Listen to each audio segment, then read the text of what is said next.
The winter of 1873 was the cruelest Grass Valley California had ever known, turning the once golden mining town into a prison of ice and snow that trapped even the bravest souls indoors. Rebecca Kinsdale stood at the frosted window of her small cabin, watching as another blizzard descended upon the Sierra Nevada foothills, feeling the familiar tightness in her chest that had been growing worse with each passing day. Rebecca had come to Grass Valley 2 years prior, following the death of her parents in Boston. At 23, she had inherited enough money to start fresh, to escape the suffocating grief and expectations of Eastern society. The thriving mining community had seemed like the perfect place to establish her small apothecary shop, using the herbal knowledge her mother had passed down to her. She pressed a hand to her chest, feeling the congestion that had settled there weeks ago. The coughing had started as a minor irritation, but had gradually worsened until each breath felt like drawing air through wet cloth. Rebecca was no fool. She recognized the dangerous path her illness was taking, especially as the winter showed no signs of relenting. A knock at the door startled her from her thoughts. She wrapped her shawl tighter around her shoulders and crossed the wooden floor, her movements slow and deliberate to conserve her dwindling energy. "Miss Kinsdale, it's Cooper Flynn. I've brought those supplies you ordered." Rebecca opened the door to find the tall cowboy standing on her porch, his arms laden with packages, snow dusting the brim of his hat and the shoulders of his coat. Cooper Flynn was a recent arrival to Grass Valley, having ridden in last summer to work at the Donovan Ranch outside of town. At 28, he had the weathered look of a man who had seen far more of life than his years suggested. "Mr. Flynn, you shouldn't have troubled yourself in this weather," Rebecca said, her words triggering a fit of coughing that bent her double. Cooper pushed past her into the cabin, depositing his packages on her table before turning to steady her. "Miss Kinsdale, are you all right?" Rebecca tried to wave away his concern, but the room began to spin, black spots dancing before her eyes.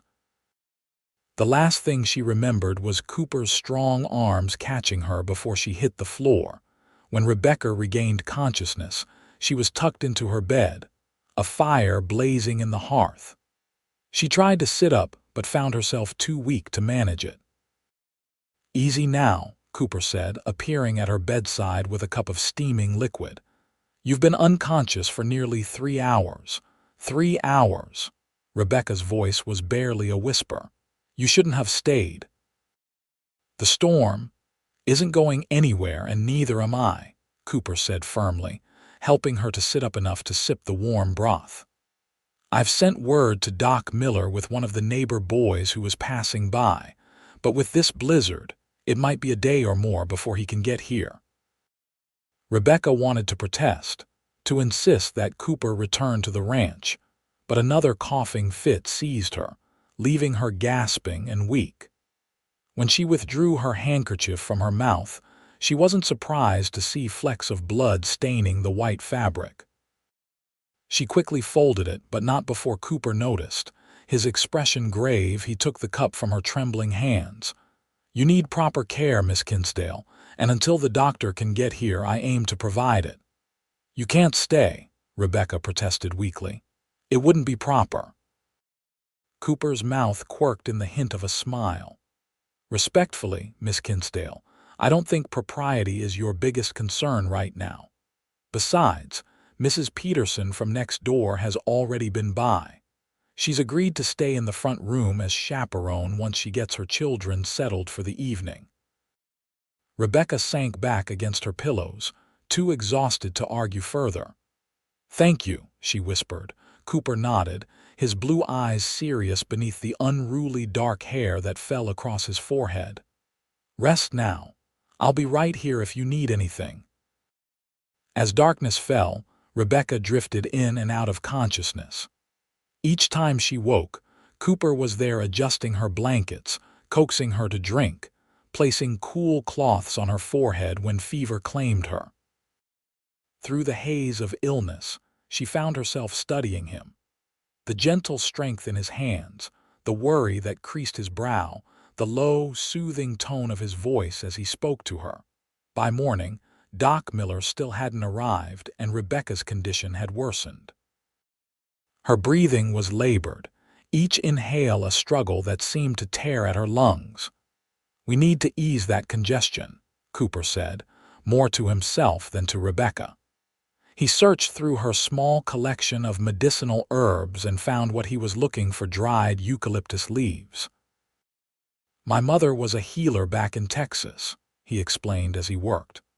"Not as skilled as you, I'd wager, but she taught me a few things that might help." He boiled water and added the eucalyptus, then helped Rebecca to sit up, draping a blanket over her head to create a tent that captured the steam. "Breathe as deeply as you can," he instructed. Rebecca tried, fighting through the pain in her chest to draw in the medicinal vapor. After several minutes, she felt a slight loosening, enough to allow her to cough more productively. Cooper supported her through the coughing spasm, one strong arm around her shoulders. "That's it," he encouraged. "Get it all out."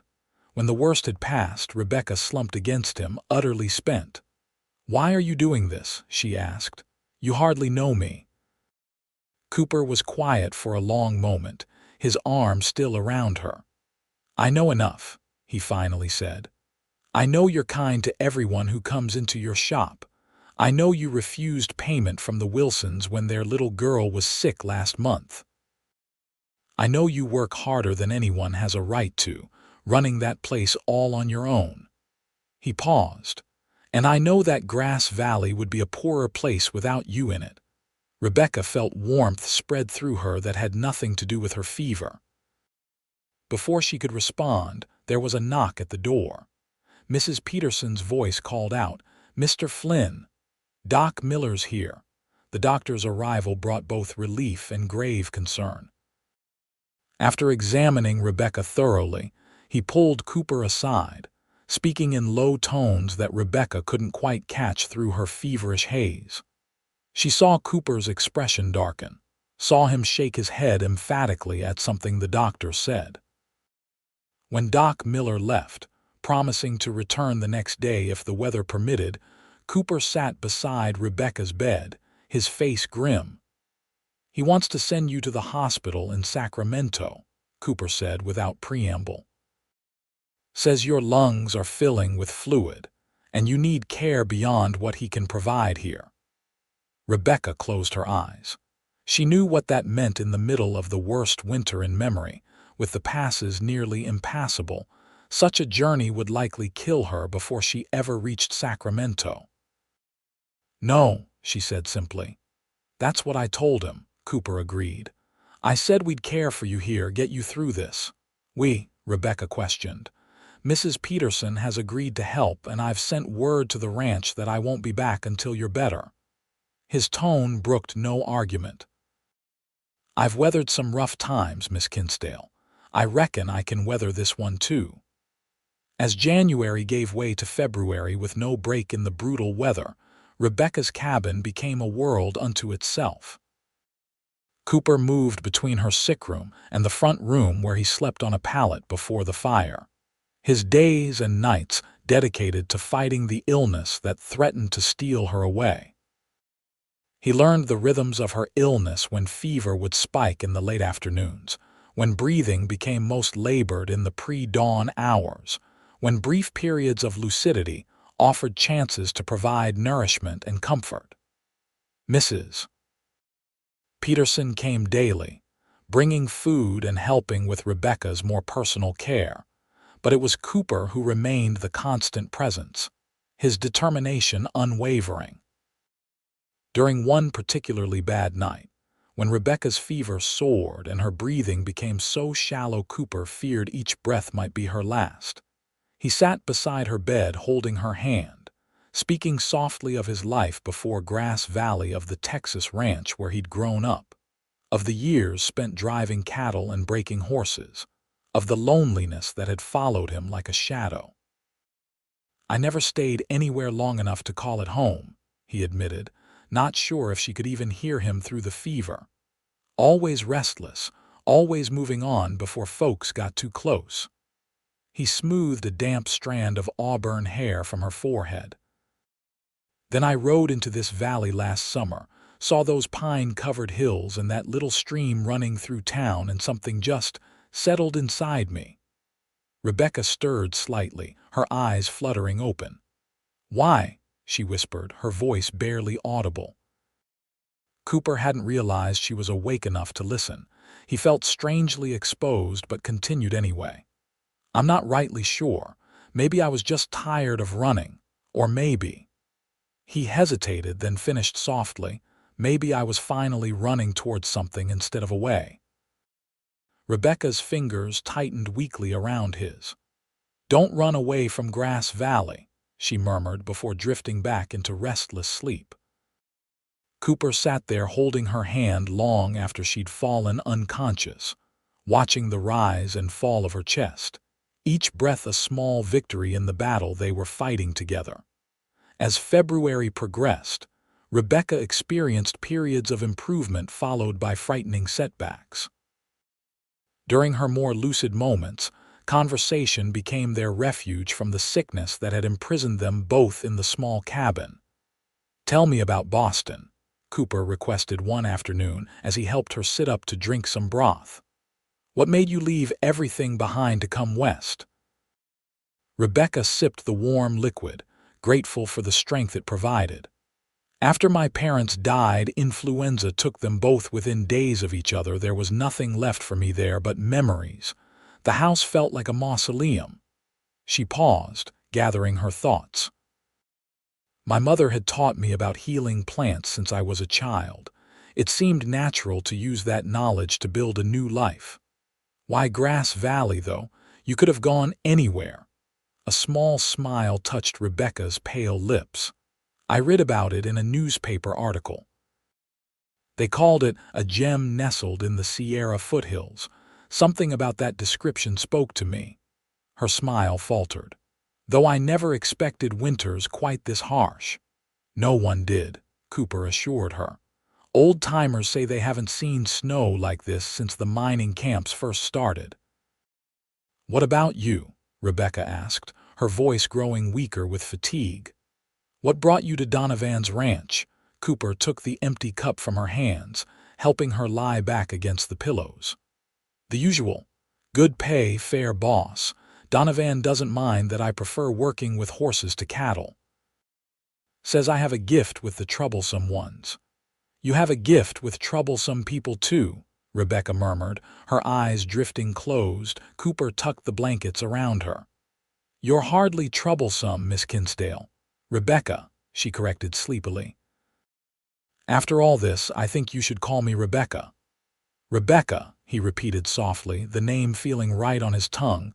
"Then you should call me Cooper." She nodded slightly, already sliding toward sleep. "Cooper," she whispered, "thank you for staying."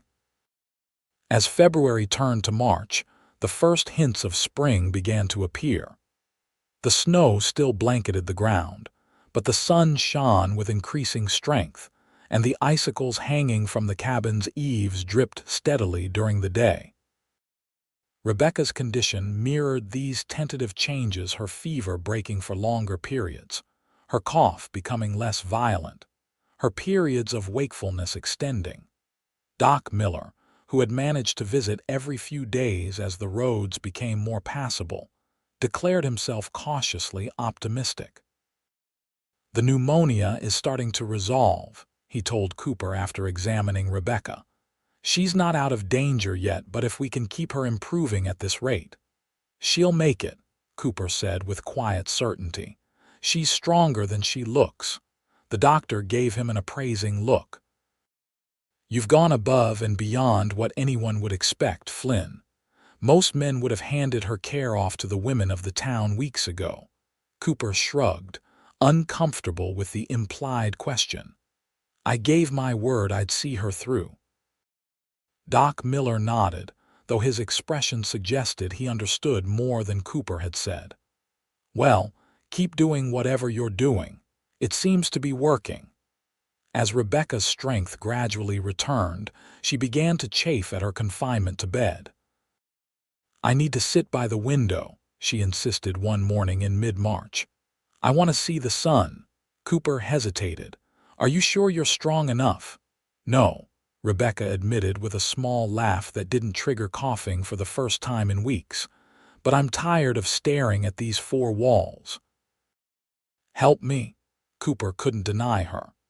He wrapped her in a blanket and lifted her carefully from the bed, acutely aware of how thin she had become during her illness. Her arms went around his neck for support as he carried her to the cushioned chair by the window, and he tried to ignore the way his heart quickened at her touch. Setting her gently in the chair, he arranged the blanket around her legs and opened the curtains wide. Sunlight streamed in, illuminating her face, and Cooper was struck by how beautiful she looked despite the illness that had ravaged her auburn hair falling in loose waves around her shoulders, her green eyes bright with pleasure at this small freedom. "It's magnificent," she breathed, gazing out at the snow-covered landscape now glistening in the spring sunshine. "Yes, it is," Cooper agreed, though he wasn't looking at the view. Rebecca turned and caught him watching her, a flush rising to her pale cheeks. For a moment, neither spoke, the air between them charged with something neither was ready to name. Mrs. Peterson's arrival broke the spell. The older woman beamed at seeing Rebecca out of bed. "Well now, look at you. That's real progress, isn't it, Mr. Flynn?" "It certainly is," Cooper agreed, stepping back and busying himself with building up the fire. "I was just telling Rebecca that at this rate she might be able to take short walks outside once the ground dries a bit." "Don't rush me," Rebecca protested with a smile. "This chair feels like enough of an adventure for today." As March progressed, Rebecca continued to improve steadily. She graduated from sitting by the window to short walks around the cabin, each day growing stronger. Cooper remained, though his constant presence was no longer medically necessary. He took to doing repairs around the cabin that had been neglected, fixing loose floorboards, patching the roof, splitting enough firewood to last well into the next winter. "You don't have to do all this," Rebecca told him one afternoon as she sat on the porch, wrapped in blankets despite the mild spring air, watching him replace a broken step. Cooper looked up from his work, hammer in hand. "I know, but it needs doing and I've got the time." "Don't you need to get back to the ranch? Mr. Donovan must be missing his best horse trainer." "Donovan's managing fine without me. Besides, spring roundup won't start for another few weeks." He hesitated, then added, "Unless you're trying to tell me it's time I moved on." "No," Rebecca said quickly, then more composedly. "No, that's not what I meant at all. I just don't want you to feel obligated to stay now that I'm recovering." Cooper set down his hammer and moved to sit beside her on the porch. "Rebecca, nothing about this has been an obligation." He looked out at the meadow beyond her cabin, where patches of grass were beginning to emerge from the melting snow. "When I first found you sick, I stayed because you needed help and I was there. But now—" He trailed off, searching for the right words. "Now," Rebecca prompted softly. Cooper turned to face her, his blue eyes serious. "Now I stay because I can't imagine being anywhere else." Rebecca's breath caught, and for once it had nothing to do with her illness. She reached out hesitantly and placed her hand over his. "I'm glad," she whispered. "I can't imagine you being anywhere else either." Their fingers interlaced naturally, and they sat in comfortable silence, watching as the late afternoon sun turned the remaining snowdrifts to gold. That evening, Cooper built a fire in the front room, and they shared a simple meal of rabbit stew that Mrs. Peterson had brought over. It was the first time Rebecca had felt strong enough to eat at the table instead of in bed, and the normalcy of it felt like a gift. "I've been thinking," Cooper said as they finished eating. "Your shop has been closed for nearly 3 months now. Will you reopen it once you're fully recovered?" Rebecca nodded. "I'll have to. My savings won't last forever and people depend on my remedies," she sighed. "Though I worry about what condition I'll find it in. I left in such a hurry when I fell ill." "I could ride into town tomorrow and check on it for you," Cooper offered. "The roads are clear enough now. Would you? That would ease my mind considerably." "Of course." Cooper cleared their plates, moving with the easy familiarity of someone who had made himself at home. "Is there anything specific you want me to look for?" Rebecca thought for a moment. "There's a ledger on the counter with outstanding orders. If you could bring that back, I could at least start preparing remedies here at home before I'm strong enough to reopen properly." Cooper nodded. "Consider it done." The next morning, Cooper rode into Grass Valley proper for the first time in months. The town was coming back to life after the harsh winter, with miners returning to work and businesses reopening. He tied his horse outside Rebecca's apothecary shop and used the key she had given him to unlock the door. The interior was dusty, but otherwise undisturbed. Cooper moved through the small shop, taking inventory of the dried herbs hanging from the ceiling, the jars of powders and tinctures lining the shelves, the work table where Rebecca prepared her remedies. He found the ledger where she had said it would be and tucked it into his saddlebag. As he was about to leave, the bell over the door jingled, and a well-dressed man in his early 30s stepped inside. "Excuse me," the man said, looking surprised to find Cooper there. "I was looking for Miss Kinsdale. Her shop has been closed for some time and I've been concerned." Cooper sized up the stranger, noting the expensive cut of his clothes and the Eastern accent. "Miss Kinsdale has been ill. I'm Cooper Flynn, a friend of hers. And you are Richard Thompson," the man said, extending his hand. "I arrived in town just before the worst of the winter set in. I'm establishing a medical practice here." He glanced around the apothecary with professional interest. "Miss Kinsdale and I had several stimulating conversations about herbal remedies before she disappeared. Is she recovering well?" Cooper shook the offered hand, feeling an irrational twinge of jealousy at the idea of Rebecca sharing stimulating conversations with this polished Easterner. "She's on the mend. Pneumonia nearly took her, but she's tough." "Pneumonia? Good heavens, has she had proper medical care?" Thompson looked alarmed. "Doc Miller has been seeing to her, and so have I," Cooper said, a defensive edge creeping into his voice. "She's getting stronger every day." Thompson seemed to sense Cooper's territorial stance and held up his hands placatingly. "I meant no offense. It's just that pneumonia is extremely serious, particularly following a winter as harsh as the one we've endured." He reached into his coat pocket and produced a card. "Please give Miss Kinsdale my card.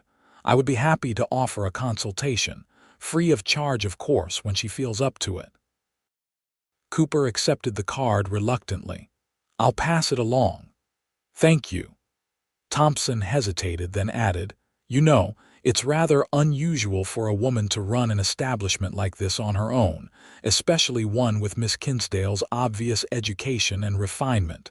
She's quite remarkable." "Yes," Cooper agreed, his tone making it clear that the conversation was over. "She is." When Cooper returned to the cabin, he found Rebecca sitting on the porch swing, her face tilted up to the warm spring sunshine. The sight of her color returning to her cheeks, her hair caught up in a simple knot, a peaceful smile on her lips made his heart contract painfully in his chest. "You look better than when I left," he commented, climbing the steps to join her. Rebecca opened her eyes and smiled at him. "The fresh air is better medicine than anything in my shop. How was town?" Cooper sat beside her on the swing, leaving a respectable distance between them. "Coming back to life. Your shop is in good order, just needs a good cleaning. He handed her the ledger. I ran into someone looking for you, a Dr. Richard Thompson. Said he's setting up practice in town. Rebecca's eyes lit with recognition. Yes, I met him shortly before I fell ill. He's quite knowledgeable, trained at Harvard Medical School, but wants to establish a country practice. He was interested in incorporating some of my herbal remedies into his treatments. She tilted her head, studying Cooper's expression. Is something wrong? Cooper wasn't sure how to articulate the unease he felt. He seemed very concerned about your welfare, he said carefully. Rebecca laughed softly. Cooper Flynn, are you jealous of Dr. Thompson? The directness of her question caught him off guard. Should I be? He countered. Rebecca's smile faded into seriousness. No, she said simply. You shouldn't. Their eyes held, and Cooper felt the distance he'd maintained begin to crumble. Without conscious thought, he reached out and took her hand. Rebecca, these past months, I know, she interrupted softly. For me too. I'm not a wealthy man, Cooper continued, feeling a desperate need to lay everything before her. I've saved some money from my work at the ranch, but not enough to offer you the kind of life you deserve. What kind of life do you think I deserve? Rebecca asked. Cooper gestured vaguely. More than a cowboy with nothing but the clothes on his back and a few horses to his name can provide. Rebecca shifted closer to him on the swing. Cooper, I left Boston and a comfortable inheritance to start over in a mining town. Do you really think fine things matter to me? She squeezed his hand. What matters is finding someone who sees me, truly sees me, and stays anyway. I see you, Cooper said, his voice rough with emotion. And I'm not going anywhere unless you ask me to. Rebecca's free hand came up to touch his face. Then it seems we're in agreement. Cooper covered her hand with his own, turning his face to press a kiss to her palm. Rebecca, I love you. I think I've loved you since before I even knew what love was. These months, watching you fight to stay in this world, they've shown me what really matters. Tears welled in Rebecca's eyes. I love you too, and I'm still here because of you. Cooper leaned forward slowly, giving her time to pull away if she wished. When she didn't, he pressed his lips to hers in a gentle kiss that held all the promise of their future together. As April arrived, the last of the snow melted, and the hills around Grass Valley exploded with wildflowers. Rebecca's strength continued to return, though Doc Miller warned that her lungs might remain vulnerable for some time.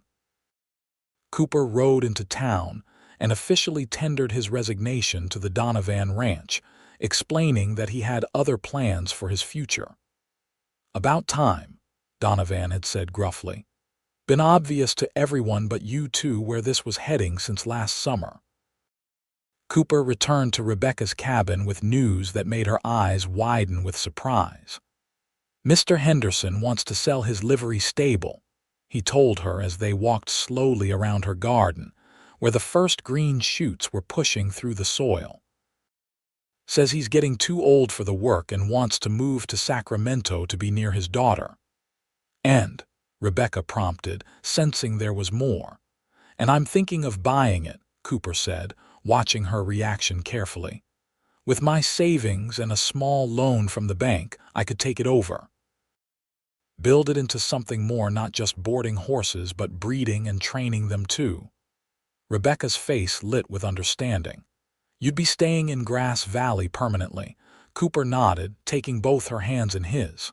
I would, and I was hoping, he took a deep breath. I was hoping you might consider making it permanent too, together.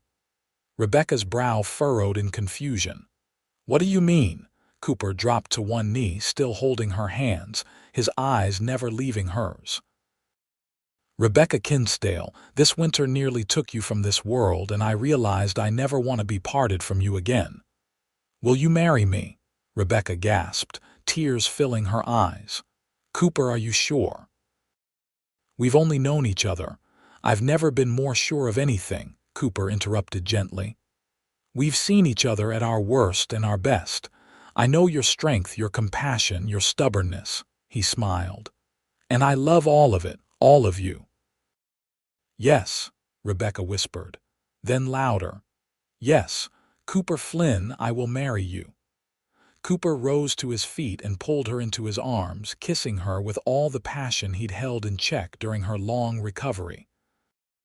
Rebecca responded in kind, her arms winding around his neck, her body pressed against his as though she never wanted to let go. When they finally broke apart, both breathless, Cooper rested his forehead against hers. "I don't want a long engagement," he murmured. Rebecca laughed, the sound free and healthy. "Neither do I.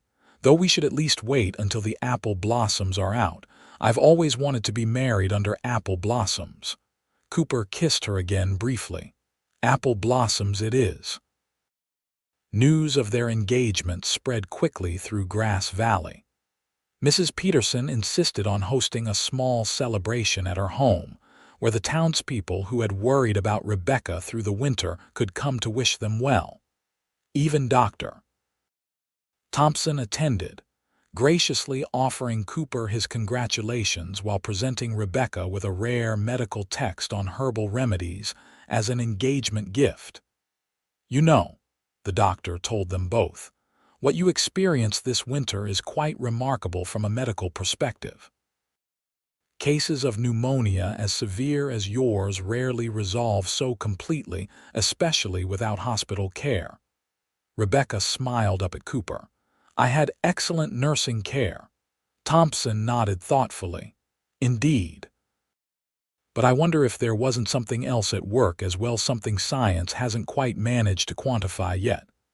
"What do you mean?" Cooper asked. "The will to live is a powerful force," Thompson explained. "And I suspect having something or someone to live for makes it even stronger." He raised his glass in a toast. "To healing of all kinds and to your future together."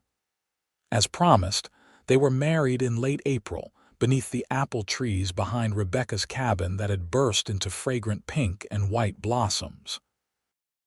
The entire town turned out for the ceremony, with Doc Miller giving the bride away and Mrs. Peterson dabbing at her eyes throughout the proceedings.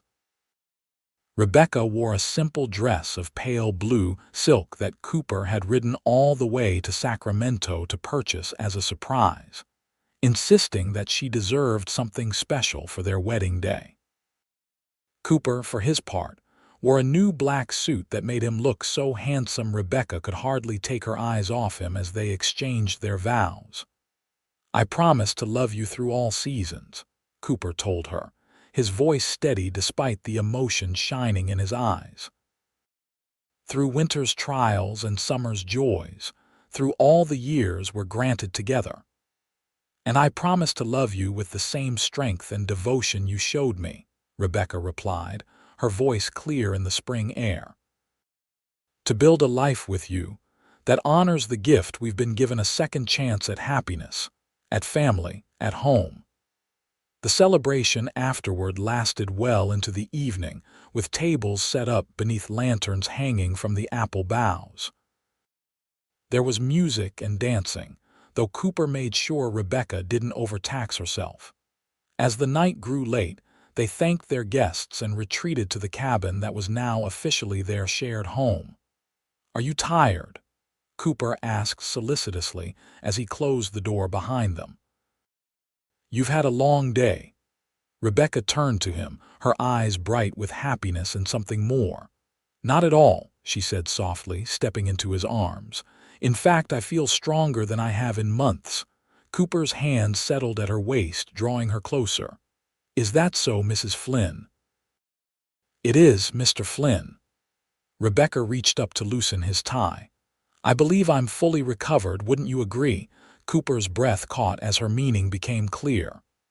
"I would never argue with such a learned apothecary on matters of health," he murmured, bending to kiss her neck. Rebecca sighed with pleasure, tilting her head to give him better access. "Very wise of you." They made their way to the bedroom that had been the scene of such struggle and now would witness their joy. Cooper undressed her with reverent hands, pausing to kiss each inch of skin he uncovered. Rebecca returned the favor, her fingers tracing the contours of his chest, learning the map of his body as he learned hers. When they finally came together as husband and wife, it was with a tenderness born of all they had endured and a passion that had grown stronger through the waiting. Afterward, as they lay entwined beneath the quilt, Rebecca rested her head on Cooper's chest, listening to the steady beat of his heart. "I never thought I'd find this," she whispered. "When I came west, I was looking for a new beginning, but I never dreamed."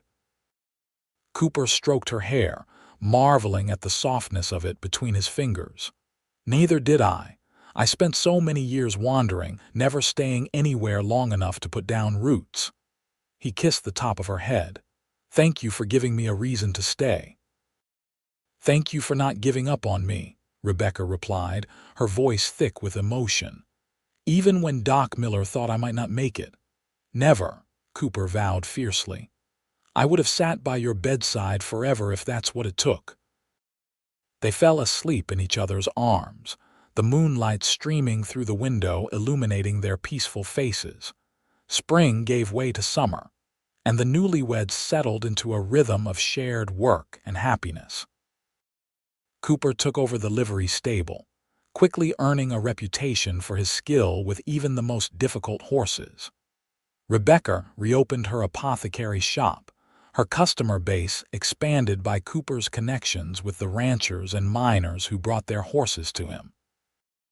They expanded the cabin, adding a proper kitchen and a second bedroom for the future, as Cooper put it with a meaningful glance that made Rebecca blush. They planted a larger garden behind the house, with medicinal herbs for Rebecca's remedies alongside vegetables for their table. In late summer, as they sat on their porch swing watching the sunset paint the western sky in brilliant orange and pink, Rebecca turned to Cooper with a mysterious smile.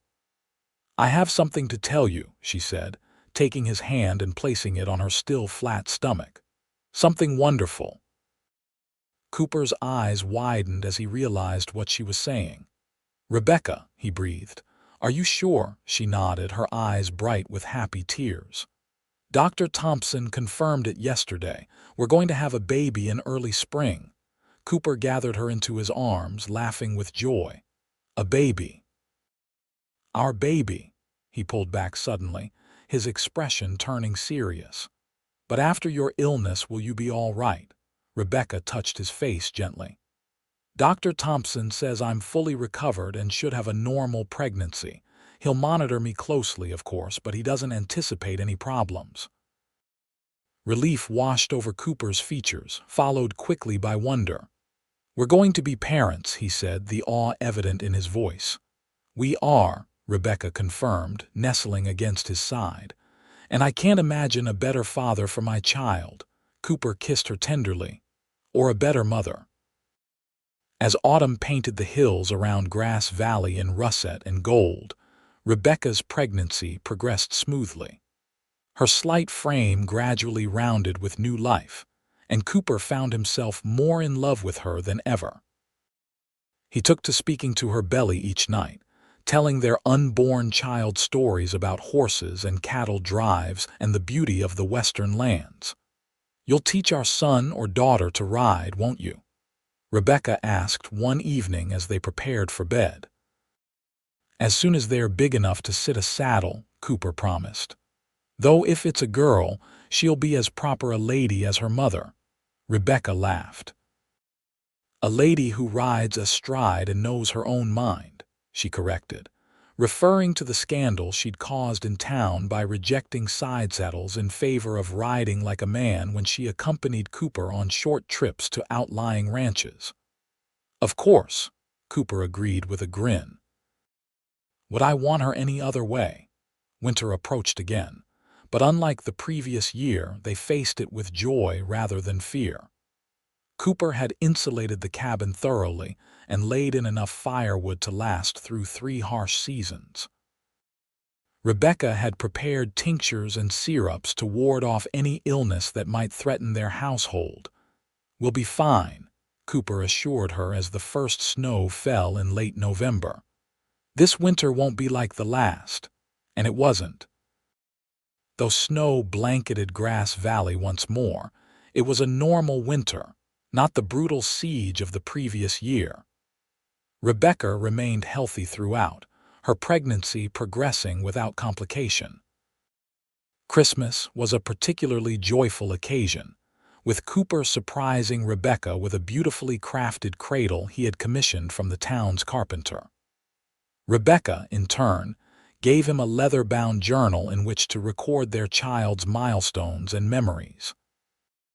For when he or she asks about how their parents met, she explained as Cooper ran his fingers over the embossed cover, "I'll tell them how the bravest woman I know fought through a winter that nearly claimed her," Cooper said softly, "and how I was lucky enough to be there when spring brought her back to me." February marked 1 year since Rebecca had begun to recover from her near-fatal illness. They marked the anniversary quietly, both acutely aware of how differently things might have turned out.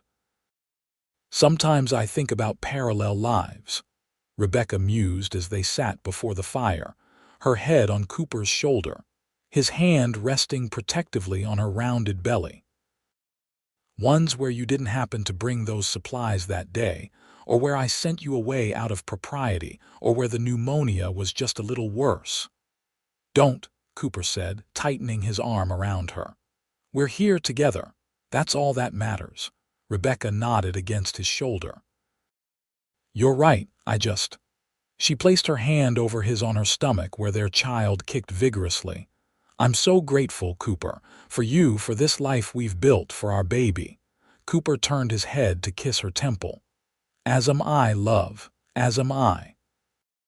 When March arrived with the first hints of spring, Rebecca felt the initial contractions begin. Cooper sent for both Dr. Thompson and Mrs.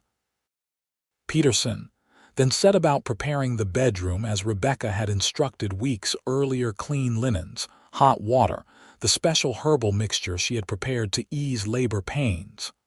"I'm scared," Rebecca admitted as another contraction gripped her. "Not of the pain, but—" Cooper understood without her having to explain. The last time spring had approached after a long winter, she had been fighting for her life.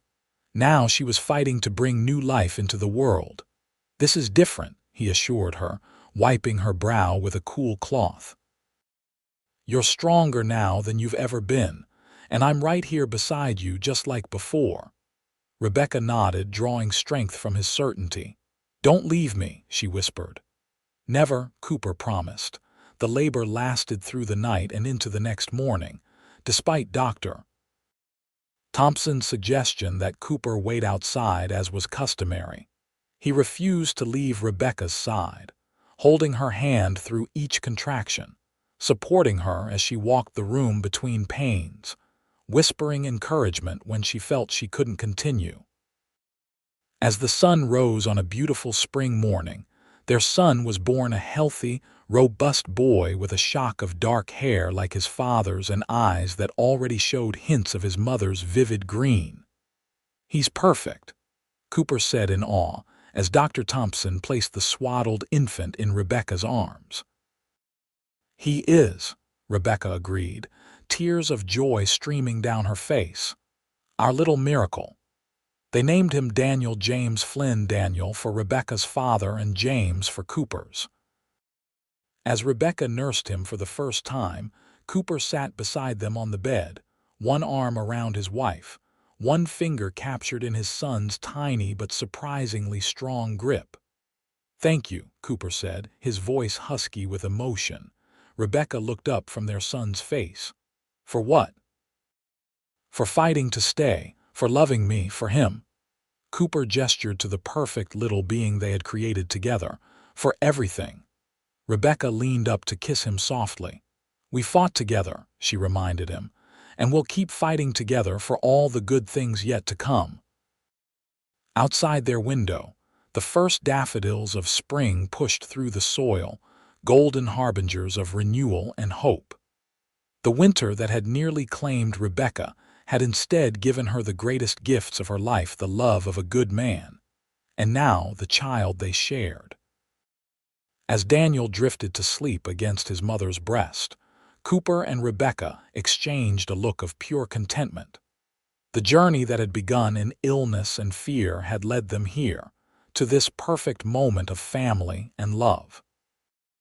Whatever challenges lay ahead, they would face them together, their bond forged in the crucible of that long-ago winter, strengthened by the spring that had brought healing, and made eternal by the new life they now held in their arms. "I love you," Cooper whispered, pressing a gentle kiss to Rebecca's lips and then to his son's forehead. "And I love you," Rebecca replied, her heart so full she thought it might burst. "Always." As the years passed, the Flynn family thrived in Grass Valley. Cooper's livery business expanded into a successful horse breeding operation, known throughout California for the quality of its stock. Rebecca's apothecary shop grew as well, with her remedies gaining recognition beyond the local area after Dr. Thompson included them in a medical journal article on frontier medicine. Daniel grew into a strong, intelligent boy who inherited his father's way with horses and his mother's healing touch. When he was 5, he was joined by a sister, Emma Rose, who from her earliest days showed the same determination that had helped her mother survive that fateful winter. Each year, as winter gave way to spring, Cooper and Rebecca would share a private moment of remembrance and gratitude for the season that had nearly separated them forever, but had instead bound them together in the deepest of bonds. And each year, as the apple trees behind their expanded home burst into blossom, they renewed the promises they had made beneath those same branches, their love growing ever stronger with the passing of time. In Grass Valley, their story became something of a legend, the tale of a winter so cruel it nearly claimed a life, of a cowboy's unwavering devotion, and of the spring that brought renewal not just to the land, but to two hearts that had found in each other the true meaning of home.